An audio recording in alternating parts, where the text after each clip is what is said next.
Diyos na hukon, may pagkain handa sa nangagugutom.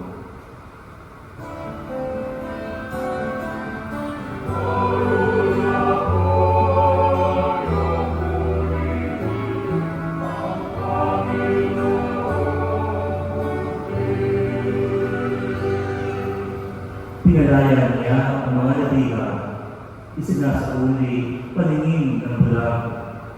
Lahat ng inapi ay itinataas, ang mga hiniram niya ay nililina.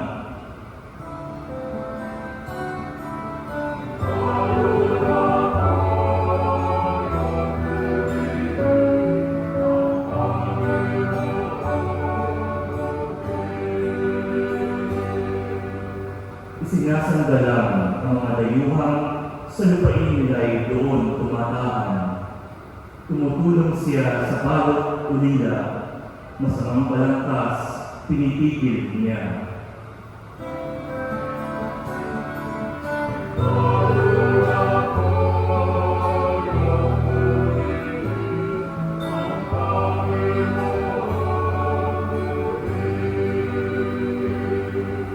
Walang hanggang hari ang Diyos na poon, nabubuhay lagi ang Diyos mo, Sion.